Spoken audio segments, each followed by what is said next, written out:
welcome back. You're watching Stockwatch with me, Julieta Televi. Joining me to take your stock-related questions this evening are Deryck Janse van Rensburg from Anchor Securities and Alex Duys from Umthombo Wealth. And if you'd like to send questions, please email stockwatch@bdtv.co.za or via SMS on 41392. Alex, Deryck, good evening to you both. Deryck, if I may start with you today, it was a fairly decent day for the all-share index. We're up about 0.7%. But I don't know if the market is a bit of a sideshow at the moment compared to what's going on in the political arena worldwide. But what did you make of where we finished today and some of the gainers today? Shares like Sasol having a very good day. Yeah, so I think it just took a little bit of time for the dust to settle this morning. The banks started the day off a little bit weaker, but started to gather a bit of momentum. I think that SA sort of ink basket certainly did catch a little bit of a bid as we moved through the course of the day, but it did certainly come at the expense of some of the resource-related stocks, commodities coming a bit lower. We saw a bit of downside in the likes of Harmony, which came off quite sharply. So gold stocks coming down a little bit, and generally just resources coming down. But I think just generally, since we've had our personal sort of political landscape take shape and form over the last sort of 3 weeks or month or whatever it is, we've certainly seen some interest in South Africa. So SA Inc. certainly continuing to catch a little bit of a bid whenever there is weakness, which is a good sign. So I think there certainly is a bit of a re-rating, and we haven't had much foreign interest in South African equities per se just yet, but certainly seems to be holding its level and giving the market a bit of buoyancy. And obviously Naspers and Prosus adding to the performance, just given their weight in the index. Okay. Alex, and then if we look at, though, what is happening in the US, of course, you had the announcements overnight that Joe Biden's standing down as the Democratic candidate. Kamala Harris is throwing his weight behind her. And the chatter today in the market was that the Trump trade was reversed somewhat. I mean, I don't know how much you made of the Trump trade, which did seem to see a bit of a push into gold and into US treasuries and expectations of high inflation, or if really now it's actually quite a close run thing, and it would be folly to embark on any sort of trades betting on either candidate, if that's not too long-winded a question. Yes, good evening, and agreed. I mean, so remember the election is still, give or take, a few months away. So as the polls change pretty much on a weekly basis, you're going to see the changes in sentiment. And so I think what's happened, Biden was expected to really step down. I don't think, in my view, that's really a surprise. And because he was polling so poorly, I mean, he was pretty much odds on, I would say, to have lost the election. So now with the fact that there's going to be a new candidate, there's going to be Kamala or someone else, we'll have to wait. But that just makes it that the probability of Trump winning is being reduced. Now, I'm not saying he's not going to win anymore, but from a slam dunk to potentially not winning is what's on the cards now. Now, we know under a Trump administration, he is going to run high fiscal deficits. And he wants tax cuts, and he wants to fund it through higher tariffs. So that probably means more, geopolitical tensions. And then it's probably more inflationary than not. Now, high inflation is necessarily a bad thing, considering all the debt levels we have in the world. Only way we can really get rid of the debt levels is through inflation to some extent. So I think that's also something to be cognizant of. So, but yeah, I think the market, just be aware that the market is going to be very volatile until the election comes, because you don't know what the outcome is. I mean, there's no foregone conclusion. Remember also, Hillary Clinton was also about 4 percentage points up on Trump before the election, and she lost. So you can't follow these polls anymore. Yeah, no, 2016 was a nightmare for pollsters, if you consider that was when Donald Trump won, and also Brexit, which I don't know if anyone really saw coming. There was, just on the news of today, and a viewer has sent a question on South 32. He said, was the trading statement negative enough to result in a 12.5% drop in the South 32 share price? So it was quite dramatic. Deryck, was it not actually the impairment it's taken against an alumina mine that it has in Australia, which was pretty chunky? It was about, before tax, more than $500 million. Yeah, so definitely that impairment coming through, and that's certainly hurting, call it the short-term balance sheet of South 32. I think it was a little bit unexpected to see kind of the value of that impairment come through. And then again, coupled with a bit of a softer sort of commodity environment just obviously not helping things. So I think it was just really a short-term fundamental change, the impairment coming through. But hopefully, if we do start to see higher commodity prices, then South 32 well placed probably for a little bit of upside, but definitely a little bit of a short-term shock to some investors out there, and a bit of money coming off the table, obviously. I do think there's a bigger story here. I've written about it for Mining MX, which is the difficulty in obtaining permits from increasingly stringent governments. And I think that is something to bear in mind if you are investing in commodity companies. Alex, South 32 is not a company that we often talk about. It's not really on the top of mind when people talk about diversified resources groups. What do you make of it? Yes, I think today's announcement was certainly very disappointing. Impairments was very material. I mean, it's roughly about 20% of the value of that particular asset in Australia. But I think it's more about the risk also going forward. So you're right. So one of the permits there is the West Australia Environmental Protection Authority. So it's about a forest that's somewhere in the region of Perth where this mine is. And now there's more stringent regulations. And pretty much what South 32 is saying, because of these new regulation requirements, it might not be feasible to continue to mine. So I've taken a payment. So that is, yes, an impact on the balance sheet, but also going forward could mean that the returns or cash flows is going to be less going forward if they are trying to continue to mine that asset. So I think that is a bit of a risk. And we are seeing, if there's environmental issues becoming more to the forefront, that mining companies and oil companies and so forth are obviously feeling the brunt of it, and makes it more onerous for them to actually get returns. So yes, that's a bit of a concern there. And also, a couple of the other assets, production was slightly below expectations as well. Yeah. But South 32 is still relatively resilient if you think of the so-called new energy minerals that they are going to focus on going forward, like the manganese, copper, and so forth. They are still well positioned for that. Also, obviously busy in investing in the United States, also with a zinc silver type of mine, and they'll fund that through some of the coal assets they're going to sell as well. So there's still a lot of things that tend to happen. We still like the longer term story, but as always with resource companies, always some form of operational headwind that comes to the fore. Yeah, or something that chops you off at the knees, and it happens almost without fail. So unexpected as it is. But talking about news flow today, Anglo American also came out with an announcement that it sold a couple of, I suppose, the royalties. Anyway, to sell 2 royalties to Taurus Funds Management. And the question, Deryck, is, would the selling of these assets to Taurus Fund Management make Anglo American more attractive to buy? The panel's comments would be much appreciated. Yeah, do you think it's sort of tidying itself up, for another shot by BHP or potentially another suitor? Yeah, absolutely. I think really what their sort of game plan is exactly what you say, is to tidy up the construct of what Anglo's looks like today. We've obviously been guided to the unbundling of Amplats, for example, and obviously just keeping the business very clean and call it cash flow flush. So any sort of small income that comes into the picture, small in sort of Anglo's eyes, but any income stream coming into the balance sheet or into the income statement is certainly going to make it more attractive. You've got cash on hand. You've got very cash flow generative mines, even at these sort of slumpy commodity prices.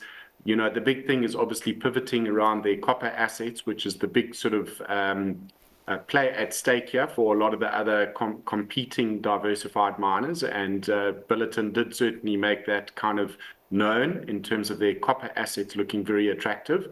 So I do think that Anglo's is certainly going to package itself quite neatly and cleanly over the next 6 months. Remember, Billiton, since they walked away, cannot make another bid for 6 months. So that obviously opens the door to other diversified global miners. Maybe it's something where Glencore looks at Anglo's and puts another bid on it. So, I certainly think, these softer levels of 520, 510-ish look actually quite interesting. Obviously, you've always got to be quite careful around the potential of corporate activity, but I think they're doing all the right things to package themselves up for sale. And Billiton or Glencore, or any one of the offshore sort of diversified miners are certainly going to probably come back knocking at the door in about 5 months' time, in my opinion. Okay. I mean, I rather glibly said that, and maybe it was a Freudian slip, to be honest, because the messaging from Anglo-American has been we are tidying ourselves up, but not to be for sale. So maybe that is simply my interpretation of it. Okay, so Deryck, you think, this actually could position themselves. I mean, Alex, is there another argument that they're selling off bits and pieces? They're building a sort of a bulwark of cash around the business in order to fend off a suitor, because that's another interpretation, I suppose, of what they're doing. Yes, agreed, Joletta. So obviously Anglo-American is under the spotlight. So they're really trying to get rid of all non-core assets in the business and get that balance sheet as strong as possible. And they've actually reduced their capex. And of course got that Woodsif project, which is the crop nutrition projects in the UK, which is not doing well, and further impairments could be likely there. They have spent like $7 billion on that project. So they're under pressure there. And I think any money they can raise will be a benefit to them, and just to reduce some of the pressure. But yeah, it makes sense to sell some of the non-core assets, but they're certainly under a microscope, and I think we'll probably can see more of this if there is such assets available. I mean, okay, but do you see them as strengthening themselves against a takeover or preparing themselves for a takeover? Which camp are you in? The management and board are certainly trying to remain independent. That is why they've gone onto this call a program of looking to get rid of American Amplats as well as the beers and some of the other non-core assets. So I think that is going to be the plan for the time being. Perhaps at a later stage, there will be a takeover talk, but always will be the case. But I think they want to do it on their own terms rather than being dictated to. There's a question that's come through repeatedly on Afrocentric. And I'm going to put it to Alex, Deryck, because I know Afrocentric is not one that you look at. I've hesitated to ask it because I keep forgetting as to whether Afrocentric is actually still listed, but it is. But it's got Sanlam as a majority partner. Alex, does that make it in any way attractive, or attractive because maybe Sanlam might take out the minorities? What are your thoughts? Yes, so Sanlam owns 60% of the group, and then you've got the likes of Dr. Anna and a few other call it founders or BE group that owns a big chunk of the shares as well. So that makes the free float quite low. It makes it difficult for institutional shareholders to buy into Afrocentric. So I think that's why there's so much lack of interest, and the volatility and the volumes in the share are quite low. So we used to be material shareholders in Afrocentric. We thought the business was relatively well positioned. At that stage, Sanlam was more investor in the one of the underlying subsidiaries as on a group level. So that creates some value by buying in a group, but we would have liked them to take it 100%. We were not sure why they did not do that. Obviously, they wanted to keep it listed for the BE players, but now I think prices cover is very difficult. I mean, the share price has been meandering where it has been pretty much since the deal has been, period after the deal has been concluded. So the business also did a lot of acquisitions in the years leading up to this, and has led to decrease in margins and working capital problems. So they're trying to work through that as we speak at the moment. That's going to take some time. Obviously, the weak economy is not helping them. And they had a couple of cases as well. The Neil Harvey investment lawsuit was there for like 15 years or so. That has finally come to an end. So that's a positive to them. But yeah, I think it's going to be difficult to really get as a minority shareholder true value unlock at the moment, unless you're they're going to buy it up over time. And I'm not too sure what the timeline if are willing to do that at the moment. So, but yeah, they're still listed. They still give good quality presentations and good disclosures. So it's still worthwhile to follow the business for those who are interested. Okay. All right. Well, thank you for that. Deryck, there's a question on the retailers. The panel's view on Pepkor versus Mr. Price in the low LSM clothing space. Mr. Price came out with a trading update today, which seemed pretty positive. And they talked about taking market share, which was quite interesting, considering that a lot of people have been bleating, probably deservedly so, about the entrance of Shein and Temu into the South African landscape. Yeah, so I think, generally, I'm actually quite bullish on South African retailers as we sit at the moment. So both those businesses, great quality businesses. I was very impressed by the trading statement by Mr. Price today. So it looks quite positive. I think that if you just look at the assets within Mr. Price, it's not just the clothing retailer. There are other assets that contribute to earnings in a significant way. But if you compare the two, you probably find that from a valuation perspective, Pepkor is looking cheaper than Mr. Price, probably for the right reasons. It is in a bit of a lower LSM market, a sort of high volume, lower type margin type business, but certainly a very well run business. Pepkor certainly has had a bit of an overhang. If you just think about the recent share placement that took place in terms of the sort of Steinhoff legacy coming out of it. And that's starting to wash out of the system. And I think the sooner we get to that kind of washing out of the system completely, you might find a bit of a revaluation to the share price. But generally speaking, I'm quite bullish on both of the shares. I think there is some upside to Pepkor. I think there's no reason why a bit of a market revaluation on it could take it towards 22, 23 odd rand. And the quality of earnings is good. It's underpinned. And I think that looking forward, given the fact that we've had a sort of lower than expected load shedding and you don't have those costs coming through as well, the signs are looking quite good for a lot of these retailers. So both of them I like. I think just Mr. Price a little bit more diversified and obviously a great quality business. And if we do get some foreign interest into South African Inc., Mr. Price is certainly going to be one of the beneficiaries of that. Yeah, but as you say, maybe a little bit more expensive. I mean, Alex, the share rally in Mr. Price has been somewhat more pronounced than Pepkor, although Pepkor's held up. If you had a choice, which would you go for either? Which would you go for, or would you go for something else entirely? My preference is for something else, for Truitt, but I'll answer the question today on these two. So I think the problem I have with Mr. Price is they've done too many deals for my liking over a short period of time. So I'd like them to consolidate that from that going forward and start working once again on the operational metrics. They used to have the best ROE in class and so forth, and had good organic volume growth. They haven't had that. And it's very difficult to actually monitor numbers. I mean, the reason they're guiding you to 2-year numbers is because the organic numbers are so poor because it includes all the acquisitions and so forth. Yeah. So I think, but if economic activity does pick up, Mr. Price is well positioned, and they do generate a lot of cash. So I think it's a good quality business, but perhaps not the same standard in my view than it used to be. Pepkor for me is quite interesting because there's a lot of things that can happen there. So they could, for example, try to clean up the SA portfolio a little bit more. There's still some non-core assets there that I think that you can look to get rid of. And then you've got an asset in Brazil, Brazil, yeah, which has got very high GP margin with low operating margins.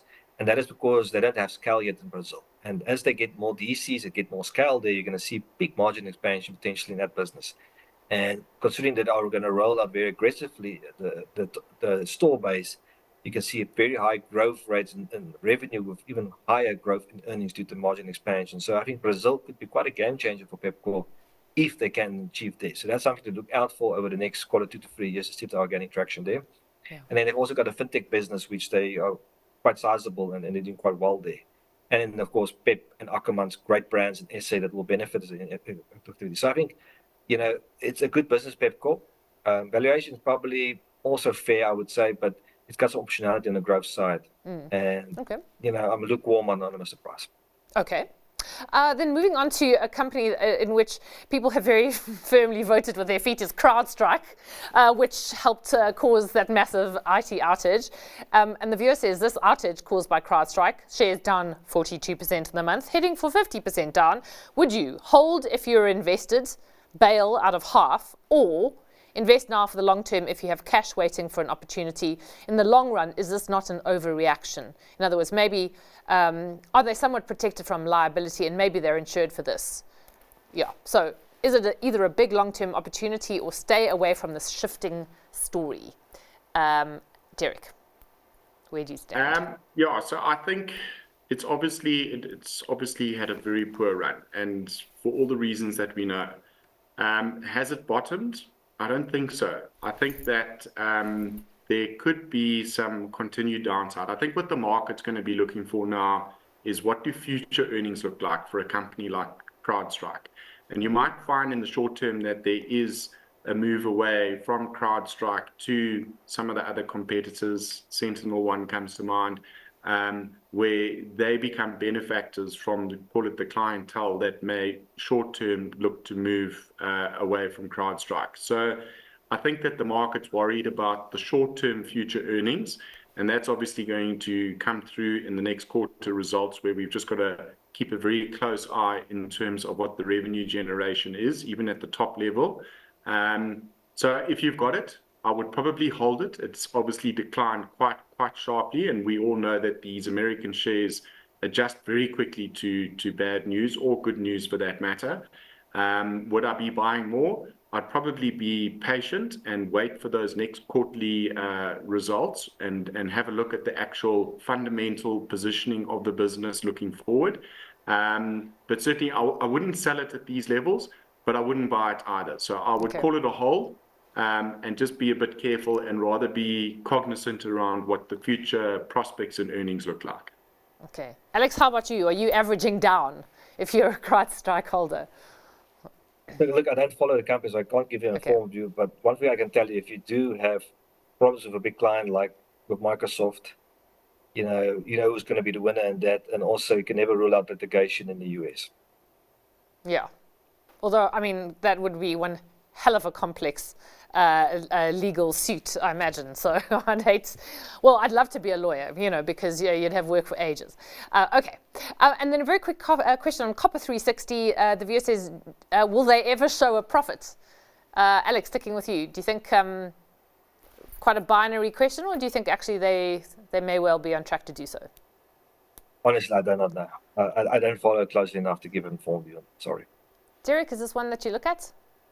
Yeah, I haven't looked at it for a while, but I'm just kind of watching the last sort of information flow and SENS announcements that have come out. It looks like they're doing all the right things, and they're setting the business up for the potential of some decent revenue generation. But it seems like it is still very much exploration type business that's moving into kind of, bringing commodities out of the ground, and in this case, copper. I like the asset, I like the commodity, but there's some risk associated with it. So it's probably a high risk punt. Put it in the bottom drawer, but don't let it worry you with too much percent of your portfolio. That would probably be my synopsis.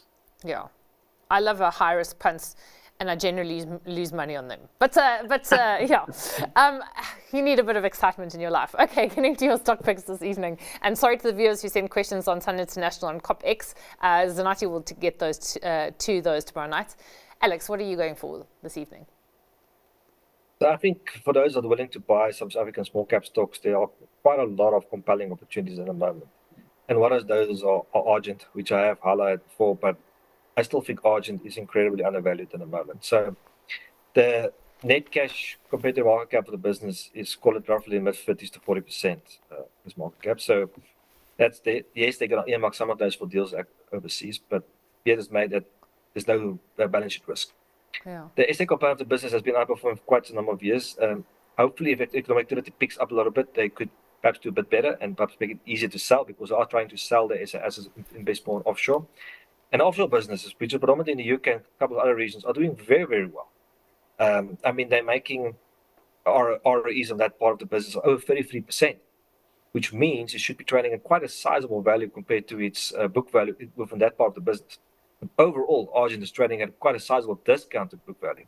So we think Argent is incredibly undervalued, and it's continuing to do well. It's got a big order book, and it's got businesses which prints cash, but there's some acquisition risk in the UK. But other than that, we think the business is very undervalued, and one for investors who wants to enjoy deep value, have a look at Argent. Yeah, and certainly they've had a really great year, actually. And so maybe are starting to catch a bit more attention.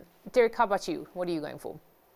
I'm going to stay in the SA Inc. retail space, and I'm going to go for Mr. Price. I think that the trading statement was generally quite positive. I think if you just kind of look into the detail, you'll see that June sort of growth was up about 12.7%. Yes, if you average it out over the time period, not great.